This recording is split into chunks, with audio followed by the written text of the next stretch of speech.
Agora, a favor ou contra? Ou não é bem assim? Jornal Jangadeiro. Debate. Olá, bom dia para você que está acompanhando o Jornal Jangadeiro. Já começamos o debate desta sexta-feira, indagando por que os nomes da chamada terceira via ainda não empolgam. Será que vai existir alguém para cativar o eleitor e se sobrepor à divisão lulista-bolsonarista? Apesar de favoritos para a disputa eleitoral do próximo ano, as pesquisas mostram que tanto o presidente Jair Bolsonaro como o ex-presidente Lula possuem as maiores rejeições. Mesmo assim, ainda não apareceu um nome que conseguisse atrair a atenção do eleitorado fora dessas duas candidaturas, vamos dizer assim. Um dos nomes que querem ser a terceira via, Ciro Gomes, do PDT, tem a estratégia de criticar tanto Lula quanto Jair Bolsonaro.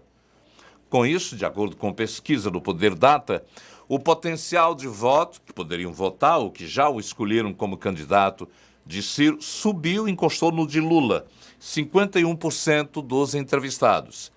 Além disso, Ciro seria a segunda opção de voto de 1/3 das pessoas que votariam em Lula. Dos eleitores que votariam em Bolsonaro, 20% disseram que poderiam votar em Datena. Já foram também ventilados como terceira via os nomes de João Dória, Eduardo Leite, o ex-ministro Mandetta, Rodrigo Pacheco, presidente do Senado. No debate de hoje, a terceira via, pesquisas, intenção de voto, bolsonarismo, lulismo. Hoje, participando do debate, Matheus Linardi, coordenador do MBL Ceará, cabeça de comunicação do Partido Novo. Djalma Pinto, nosso grande advogado, mestre em ciência política e ex-procurador do Estado, a quem a gente deseja bom dia. Muito obrigado pela participação dos senhores. Bom dia, Nonato.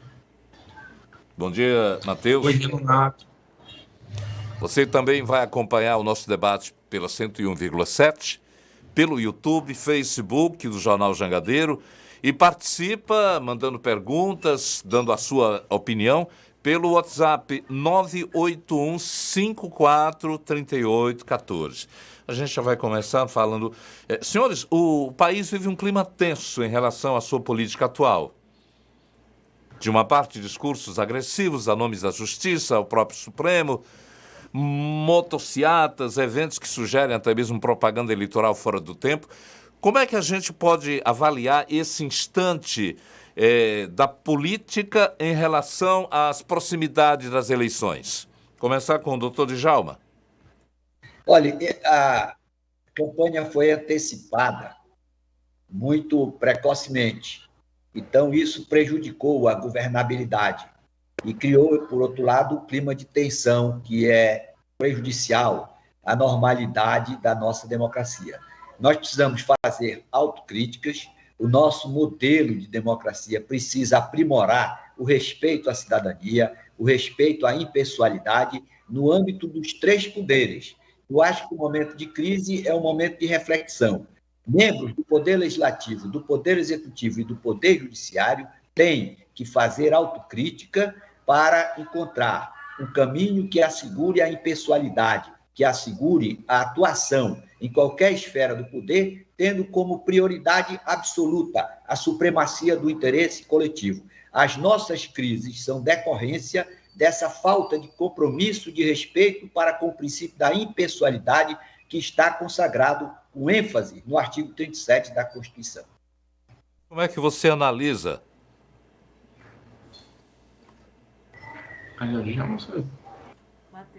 Matheus? Ah, sim, sou eu. Eu achei que ainda era o Djalma. Nonato, primeiramente, bom dia. É um prazer estar aqui. Sou seu fã desde a época do Barra Pesada. Assistia muito quando era mais jovem. E eu analiso da seguinte forma. Quem rompeu com o princípio da impessoalidade foi exatamente o Bolsonaro. Porque a gente tem um presidente da República que se comporta como Luís XV, né? O Estado sou eu. E não é bem para ser assim. E outra coisa, nós temos um presidente que não governa. O Djalma falou aí que a campanha foi antecipada. Foi pelo próprio Bolsonaro, que desde 2019 está em campanha pela reeleição. ele não governou. Qual foi a agenda prioritária para o país que foi aprovada com o patrocínio do governo, além da reforma da Previdência, que era condição sine qua non, né? Uma condição sem a qual não seria possível manter o funcionamento da máquina pública ainda em 2019? Ou seja, quem está rompendo com tudo que o Djalma está falando aí foi exatamente o presidente Bolsonaro. E outra, se não fosse o Temer puxar ele pela coleira e apaziguar os ânimos, a gente viu o caos que foi causado por essa escalada de retórica, de bravata, por mais que as pessoas digam, mas ele está só falando besteira. Mas as besteiras que o presidente da República fala possuem consequências pesadas. A gente teve fuga de investimento, a gente teve queda nos investimentos aqui do Brasil. O que? Fuga de investimento é quando os caras saem daqui para investir lá fora. O pessoal deixou de investir aqui porque não tinha segurança jurídica, não tinha segurança institucional. Então, quando você tem um governo que não governa, que simplesmente está fazendo essa retórica pró-campanha eleitoral, antecipando o debate eleitoral, você tem um país paralisado. Então, é por isso que o desemprego está alto, é por isso que a inflação está alta, é por isso que o índice de consumo de carne é o menor nos últimos 25 anos, né? A pandemia, ela tinha sido um quadro tão cruel quanto o governo Dilma para a economia, sendo que o Dilma ainda era pior, só que a gente está caminhando para a pandemia, sobre a gestão do governo Bolsonaro ser pior do que o governo Dilma. Então, a autocrítica quem tem que fazer aí é o presidente. E outra coisa, o tempo perdido não volta atrás, sabe, Nonato, Djalma? Não volta mais atrás. Todo o prejuízo que o Bolsonaro causou pela sua retórica bravatista, por mais que ele não chegue a uma ruptura institucional, a simples bravata dele afugentou investimentos, derrubou a bolsa, derrubou mercados e fez muita gente perder dinheiro. E o que me espanta mais ainda é que as pessoas que mais perdem dinheiro no governo Bolsonaro são as pessoas que ainda mantêm aquele apoio quase que irracional ao bolsonarismo, como a gente viu no dia 7 de setembro. Aliás, eu gostaria até de ouvir de vocês, a gente está fazendo hoje uma pesquisa, uma enquete, sobre o recuo, a mudança de postura do presidente. Em menos de 24 horas, ele desdisse tudo que havia colocado em termos agressivos durante o 7 de setembro. Aí eu estou indagando aqui, vocês avaliam como uma estratégia, como uma decisão de mudança, um apaziguador, Michel Temer teria fortalecido esse efeito? Olha, Nonato, realmente foi importante essa recuada do presidente Bolsonaro, porque realmente o presidente Bolsonaro ele tem uma retórica que o prejudica. Por que que o povo ainda, apesar de toda a crítica, nem o presidente da República, na história, desde 1889, recebeu tanta crítica, foi tão veementemente criticado como o presidente Bolsonaro. Aí o Matheus diz, o Bolsonaro é o Luís XV, o rei sou eu. Todo mundo critica o Bolsonaro, e o Bolsonaro não mandou prender ninguém, não mandou processar ninguém, você não tem nenhum caso. Ele mandou processar sim, Djalma, ele utilizou a Advocacia Geral da União para processar pessoas. Mas não foi bem, mas o cara chama o Bolsonaro de genocida, de homofóbico. E ele não tem capacidade constitucional para mandar prender ninguém. Não, fale depois de mim. O seguinte, quem está violando a Constituição, nomeando juiz para determinada causa, não é o presidente Bolsonaro. Quem precisa fazer uma reflexão profunda na sua atitude, com toda a isenção, é a Suprema Corte.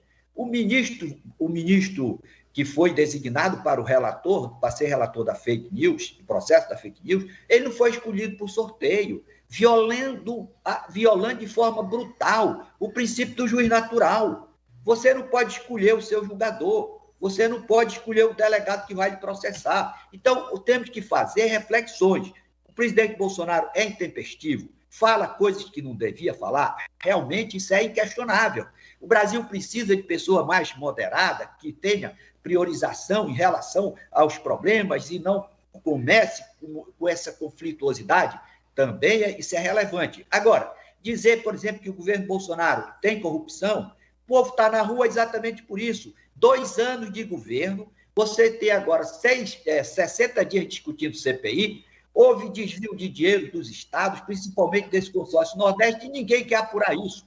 todas as rádios, televisões, etc., todas contra Bolsonaro, tudo contra Bolsonaro. Ele tem erro? Tem. Agora, você tem que admitir, ele não prendeu ninguém, todo mundo critica o Bolsonaro, então essa alegação de que ele é o Luiz XV, ela cai por terra diante dos fatos, são narrativas. Nós temos que conviver com as adversidades.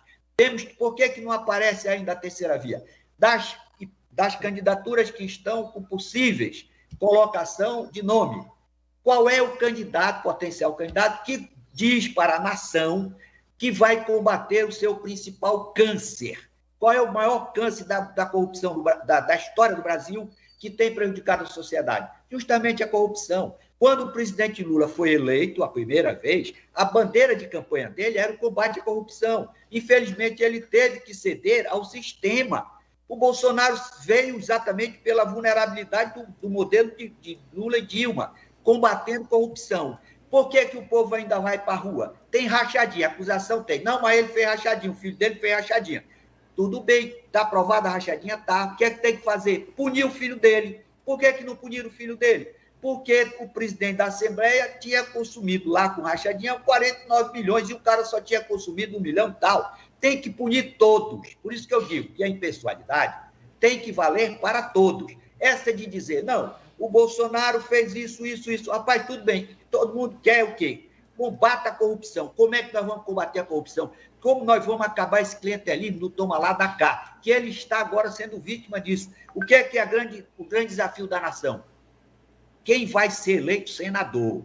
É o Senado da República que detém o poder de abrir os processos de impeachment contra qualquer ministro do Supremo. Os ministros são vitalícios dentro daquele comportamento que a Constituição exige.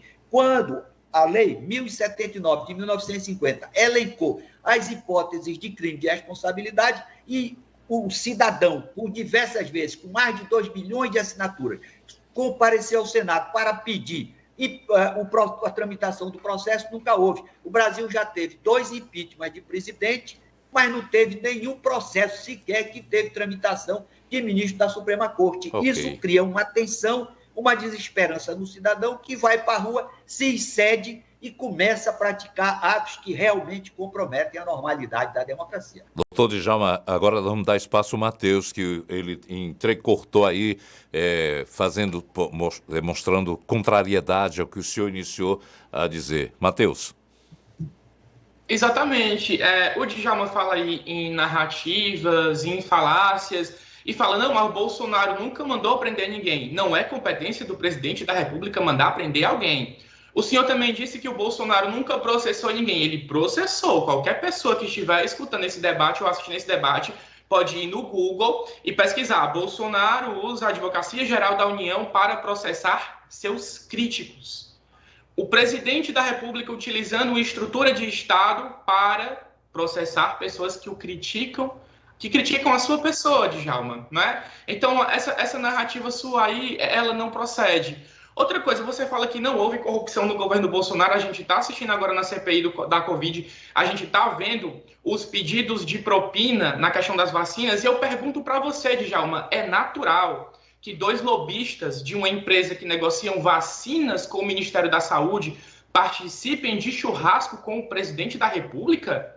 Isso é natural? Eu pergunto isso aqui também para o Nonato, para as pessoas que estão assistindo, isso é natural? Como é que a pessoa abre a boca para dizer que no governo Bolsonaro não tem corrupção? A gente está começando agora a achar a ponta do iceberg. E aí vai descendo, e você sabe como é um iceberg, Djalma. Começa com a pontinha lá, mas depois lá embaixo tem praticamente uma ilha submersa. Então, existem sim escândalos de corrupção no governo Bolsonaro. Nós tivemos o orçamento secreto, nós tivemos o tratolão, né? A gente tem um presidente que mais liberou emenda, a gente tem um presidente que colocou investigados pela Lava Jato para ser ministro de Estado.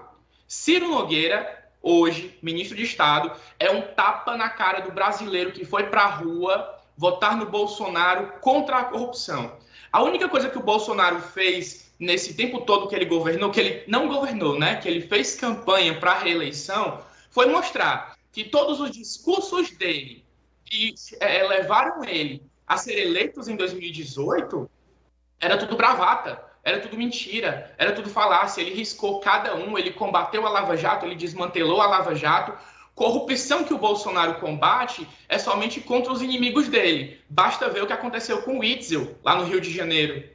Não que ele não merecia ter sido preso, mas olha a velocidade com que andou o processo do Witzel e olha como está se arrastando o processo do Helder Barbalho lá no Pará, que é um cara que já foi comprovado que ele comprou respiradores de uma adega de vinhos. Veja bem, os amigos do Bolsonaro, os favores. Aos inimigos do Bolsonaro, a lei. Isso não é luta contra a corrupção, Djalma, em lugar nenhum do mundo, muito menos no Brasil. Você colocou muito bem o Jader Barbalho, filho do Jader Barbalho.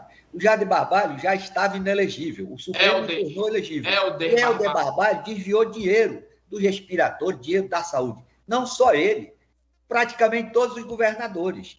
A CPI, você está dizendo que a CPI está com 6 meses, aí um jantou, quanto foi que o governo pagou? A minha tese é o seguinte, se tiver corrupção no governo Bolsonaro, no governo Lula, no governo de quem for, tem que ser apurado, tem que ser assegurado para a defesa e o cara tem que ser afastado. Djalma, você é advogado, você sabe que o crime de corrupção, ele não se consuma apenas com a entrega do dinheiro. A simples promessa, o simples pedido já configura corrupção. Você é advogado, você sabe disso melhor do que eu. Você está correto. E a prova de que não há disposição de apurar com seriedade? Você tem que apurar o fato a partir da sua constatação. Você está invocando a CPI como fonte fidedigna de apuração. Desviaram 300 respiradores, compraram e não pagaram. O senador Girão mostrou a nota fiscal. O Supremo disse que não pode convocar governador. Quem pode apurar irregularidade nos estados é o TCU. O TCU é órgão auxiliar do Congresso. Se o órgão auxiliar pode, por que o titular da competência não pode? O que significa dizer que a CPI está tendenciosa, não está atuando com impessoalidade. Se tiver corrupção, que seja provado. É necessário que seja apuração nessa CPI ou pode-se abrir uma CPI para investigar apenas prefeitos e governadores? Porque, me desculpa, uma CPI que investiga governo federal, governo municipal e governo estadual, ela não vai dar em nada. Porque olha só a quantidade de réus. E a gente tem um corpo gigante no parlamento. Temos 81 senadores, 513 deputados. Será que o governo federal, será que o senador Girão, será que toda a base bolsonarista que defende que prefeitos e governadores sejam punidos, coisa que eu também defendo, mas na seara competente, não dá para abrir uma CPI para investigar só essa galera e deixar uma CPI para investigar só o governo federal? Não, mas tem que misturar alhos com bugalhos, porque olha só, nem todas as compras de respiradores foram feitas com recursos federais. Deixa eu só tomar... O senhor acompanhou do caso do Roberto Cláudio, onde a CGU veio investigar, a Polícia Federal bateu aqui e nenhum recurso dos respiradores comprados pelo Roberto Cláudio eram federais. Eram todos recursos próprios do município e próprios do IJF. E mesmo assim, bateu o CGU, bateu o PF para investigar, coisa que não tinha nada a ver com a competência deles. Deixa eu só voltar aqui para colocar em destaque o Djalma, doutor Djalma Linardi. Com o objetivo de apurar o repasse do dinheiro federal. Se não existisse, você está colocando que foi sistematicamente votada para apurar o problema do Amazonas, mas foi também acrescentado, e foi aprovado isso, para apurar a aplicação dos recursos federais. E isso é que não aconteceu. E os governadores foram ao Supremo, e o Supremo, então, liberou os governadores. Quanto foi que o Brasil gastou na pandemia? Estados e municípios. Quanto foi aplicado efetivamente no estado do Pará, no estado do Amazonas, no estado da Bahia? O prejuízo aí com os respiradores segundo o deputado da Bahia, mais de 200 milhões foram pagos para respiradores que não foram entregues. Quantas pessoas morreram? Isso aí não é para apurar? Não, então vamos apurar. Um churrasco que o cara prometeu, prenda os lobistas, prenda todo mundo que participou de corrupção. Tá certo que a corrupção não fica tipificada apenas com recebimento. Dar, oferecer, solicitar ou receber. Tudo bem para todos. O que não fica... Por isso que o pessoal foi para a rua. Eu não sou doutor Djalma, eu acho e que o Brasil Matheus precisa aprimorar os requisitos para escolher melhor os seus governantes e, sobretudo, os seus representantes no parlamento. Esse toma lá da cá, isso é típico de republiqueta, por isso que nós somos um país pobre, desigual e injusto. É preciso que apareçam nomes que digam, olha, nós precisamos combater a corrupção, mas não só dos nossos amigos, dos amigos e dos inimigos. E precisamos, por fim, dar transparência com impessoalidade. Quais são os critérios de nomeação dos secretários? Aí, quando o presidente aparecer, quando essa terceira via aparecer, vai dizer, olha, nós vamos nomear os ministros com base nesses critérios. Nós vamos combater a corrupção, vamos exigir que a população vote em deputados e senadores que tenham bandeira de combate a esse câncer. Aí não interessa se é de direita, de esquerda, de Partido Novo, PSDB, PT, PV, qualquer que seja o governante. Com esses senhores, o Brasil evolui. Agora, o que eu acho que realmente precisamos, tudo que o Bolsonaro faz é criticado 24 horas na mídia. Por que ele consegue arregimentar tanta gente? Deixa eu pedir um tempinho de vocês. Nós estamos, nesse momento, saindo um pouco do tema do nosso debate e dá oportunidade também a que o ouvinte, o internauta participe. Eu já estou aqui vendo no YouTube Felipe Santiago, Linardo, Brabo, a Fátima Figueiredo, parabéns, doutor Djalma Pinto, e outros também apoiando o debate, que nesse momento fala sobre exatamente muito mais a CPI do que o nosso assunto, que é exatamente a terceira via. Lula, Bolsonaro, e quem são os nomes realmente que ainda não empolgaram na terceira via. Mas tem ouvinte perguntando... Eu tenho uma pergunta aqui, Nonato, uma pergunta aos dois, porque um dos pontos das últimas eleições foi exatamente a ausência do atual presidente Jair Bolsonaro nos debates, né? E aí, pensando numa disputa que conte com Lula, conte com Bolsonaro, queria saber primeiro qual a expectativa dos dois em relação a essa presença ou não do presidente e até do Lula, e se essa ausência do presidente Jair Bolsonaro nessa nova rodada, né, de uma provável reeleição, uma tentativa de reeleição, deixaria ali o Lula no foco absoluto das críticas dos opositores, e isso aí daria um espaço para uma terceira via, fazer crescer essa terceira via, quem sabe nos 45 minutos do segundo tempo. Vamos começar com você, Matheus. Comigo? Eu acredito que em relação a debates, como a coisa vai estar bem polarizada, nenhum dos dois vai querer faltar, porque eles crescem exatamente pelo confronto, né? O Bolsonaro é um produto do antipetismo, a gente não pode negar isso. O Lula hoje é o primeiro lugar nas pesquisas exatamente por culpa do Bolsonaro. E aí que vem a minha análise a respeito do porquê o nome da terceira via ainda não está empolgando. Primeiro, criou-se na cabeça do brasileiro que só o Lula é capaz de derrotar o Bolsonaro.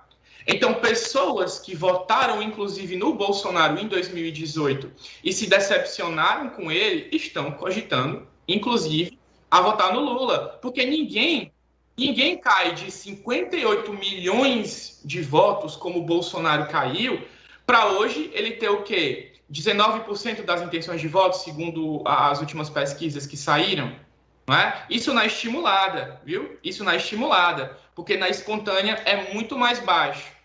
Então, criou-se na cabeça do povo isso, e também não tem esse interesse gigante ainda no nome por parte das pessoas. Existe uma preocupação muito grande hoje, Nonato e queridos ouvintes da Jangadeiro, e pessoas que estão assistindo pelas redes sociais, que é a retomada do Brasil. O que é que o brasileiro quer? O brasileiro quer comida no prato, o brasileiro quer geração de emprego e renda, o brasileiro quer a retomada da qualidade de vida. E tudo isso passa imprescindivelmente pela saída do Bolsonaro do poder. Bolsonaro hoje é o cara que trava todos os avanços que o Brasil pode ter num curto espaço de tempo. É só lembrar do que eu falei no início. Qual foi a reforma prioritária que não a reforma da Previdência que foi aprovada? O que foi que melhorou na vida do brasileiro desde o início do governo Bolsonaro até hoje? E eu não quero contabilizar nem a pandemia, sabe? Mas se você pegar a pandemia como parâmetro, a pandemia atingiu todos os países, Nonato. A pandemia atingiu todos os países, Djalma.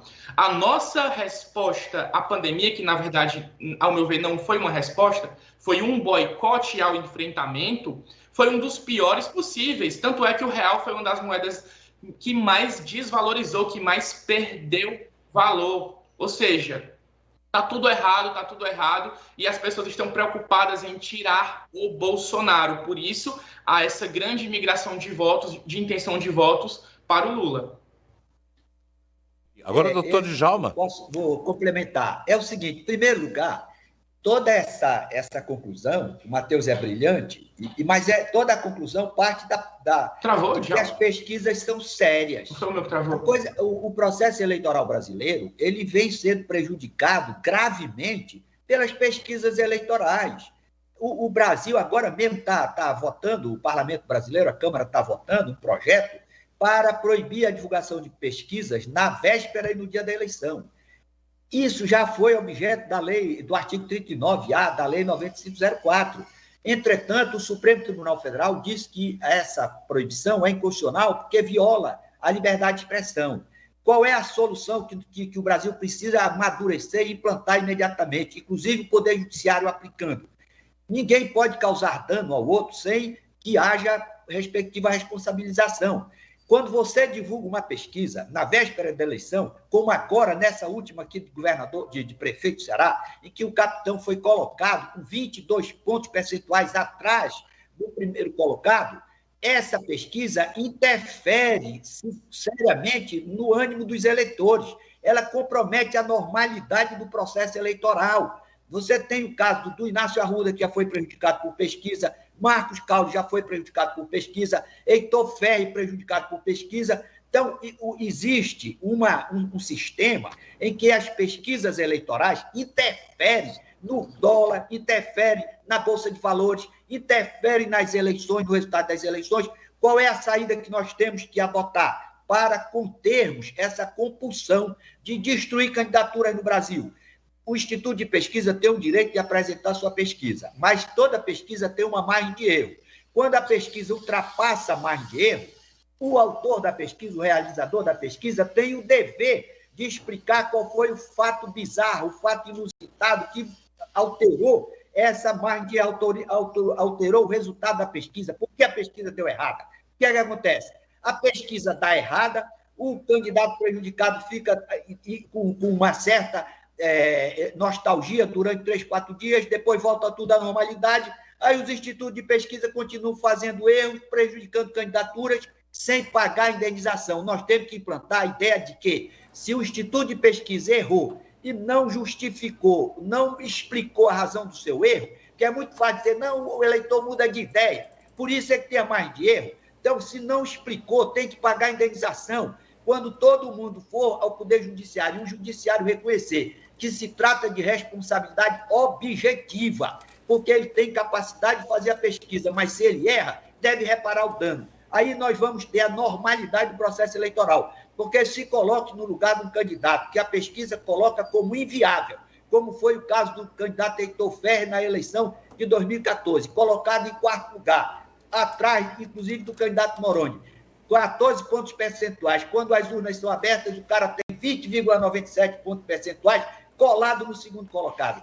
Foi derrotado pelas pesquisas eleitorais. O próprio Bolsonaro mostrou também a vulnerabilidade das pesquisas. A sociedade tem que acordar, porque o Instituto de Pesquisa hoje, Nonato, ele pode fazer a pesquisa que ele quiser. A pesquisa não pode ser aferida. Qual é a única pesquisa que é aferida no processo eleitoral? Aquela que é apresentada na véspera e no dia da eleição, que ela é confrontada com o resultado da urna. Aí que você vê a disparidade. Aí o Instituto de Pesquisa vem e diz assim, não, mas o eleitor tem a possibilidade de mudar de voto até quando ele chega na urna. Mas exatamente por isso é que tem a margem de erro. E para que o eleitor tenha serenidade, tranquilidade, a propaganda eleitoral é proibida até a antevéspera da eleição. Ou seja, 2 dias antes da eleição, você não pode fazer propaganda eleitoral. E não existe propaganda eleitoral mais contundente e prejudicial a um candidato do que a pesquisa que é divulgada na noite anterior à eleição, colocando o candidato como sem condição nenhuma de disputar. Então, por isso eu acho que os candidatos que estão aí na 3ª, 4ª via, eles devem ter muita cautela em relação a essas pesquisas, porque elas não podem ser aferidas e elas podem influenciar negativamente já o processo eleitoral, que ainda não está com sua data marcada pela lei. Bem, vamos falar daqui da terceira via, já que o senhor citou pesquisas. A última pesquisa, por exemplo, Data Poder, coloca Ciro como segunda opção de 1/3 dos que votam em Lula, Datena 20% dos bolsonaristas. Aparecem outros nomes, por exemplo, a segunda opção de quem vota em Lula é Ciro, vem com 34%, vem Mandetta do DEM com 15%, Datena com 7%. Em relação à segunda opção de quem vota em Bolsonaro, tem Datena com 20%, Ciro com 9%, Dória com 6%. Por que é que esses nomes ainda não criaram realmente uma simpatia da grande massa daqueles que nem estão do lado de Lula nem de Bolsonaro? Alguém saberia explicar? Eu posso começar? Pode sim. Pode, Matheus. Pronto. Na verdade, Nonato, as pesquisas, as pessoas costumam olhar apenas para um indicativo, que é o percentual de voto. E a pesquisa, ela é bem mais complexa do que isso, né? Você tem que ver o potencial de crescimento, o nível de conhecimento das pessoas em relação àquele nome, o nível de exposição, pessoas que votariam, não votariam de jeito nenhum. Existem N indicativos na pesquisa. Inclusive, eu acredito que os nomes da terceira via, não é que eles ainda não empolgaram, eles ainda não têm as intenções de voto. Mas quando você olha, por exemplo, para o Ciro, ele cresceu bastante durante esses últimos tempos, e ele pode não ter crescido tanto nas intenções de voto, mas ele cresceu na possibilidade de voto, né? Ele está com 51%, o Lula está com 55%, ou seja, ele está chegando bem pertinho. O Mandetta hoje, ele tem, parece que 3% das intenções de voto, mas é a personalidade pública mais bem avaliada do Brasil, né? Rejeição praticamente nula. Então, é um cara que tem um potencial gigante de crescimento. E um dado que muita gente aí está ignorando é o Sérgio Moro. O Sérgio Moro, ele aparece, quando colocado nas pesquisas, em terceiro lugar, com vantagem numérica acima do Ciro, e é um cara que está nos Estados Unidos, trabalhando, sem fazer campanha, sem abrir a boca para dizer, eu sou candidato. Se ele chegar a vir a ser candidato, e na hora que ele dizer, eu sou candidato a presidente da República, eu sou pré-candidato, né, porque candidato não pode, sou pré-candidato a presidente da República, a mídia vai começar a cobrir esse cara 24 horas por dia, ele vai estar 24 horas por dia no Jornal Nacional. Então, vai haver, as pessoas vão saber que ele é candidato, então, aqueles 57% de pessoas que não votariam nem em Lula, nem em Bolsonaro, tendem a migrar para os outros nomes a partir da definição do cenário. Hoje, o cenário, ele não está definido de forma nenhuma. Doutor Nonato, realmente, o que falta é o seguinte, qual é a proposta de cada candidato? O primeiro ponto, o que foi que a pandemia mostrou? Foi a utilização política, politização contra a medicação, que o doutor Anastácio diz que é responsável pela morte de mais de 70% dos enfermos, porque ficaram discutindo se tem comprovação científica ou não tem, o pessoal foi morrendo, está o pessoal morrendo agora com a segunda dose da vacina, sobretudo os idosos, Aguinaldo Timóteo, vários artistas, inclusive. Então, o que é que tem que ser feito? Primeiro, o que é que o cidadão quer? Você quer ser presidente por quê? Como é que você vai combater a corrupção que destroçou dinheiro da saúde? O Brasil gastou um absurdo de dinheiro repassando para estados e municípios, e esses governadores e prefeitos aplicaram indevidamente o dinheiro público. A CPI foi feita para apurar os desvios do dinheiro, o repasse do dinheiro da União, não apurou nada. Até hoje está descobrindo se pagaram errado na União, e se pagaram, quem pagou tem que ser punido, quem praticou isso tudo. Mas nós não vemos, não testemunhamos nenhum candidato, nem Dória, nenhum, dizer, olha, nós vamos combater a corrupção dessa maneira, vamos nomear, se for a nossa competência, para o Tribunal de Contas da União, pessoas comprometidas com o zelo do dinheiro público, vamos assegurar a eficiência na administração, cumprindo o artigo 37 da Constituição, dessa maneira. É isso que o povo quer. Aí como não aparece ninguém, o povo fica desiludido com toda a grosseria, com todas as impropriedades do presidente Bolsonaro. O cara reúne mais de 1 milhão de pessoas em motociata, passeata e nessas suas andanças. Daí o 7 de setembro provando isso. Prova de quê? De que nós precisamos de criar um líder, uma outra alternância, outra possibilidade de termos pessoas comprometidas com esses valores que são realmente importantes e que assegurem prosperidade, redução das desigualdades. Como é que você reduz a desigualdade?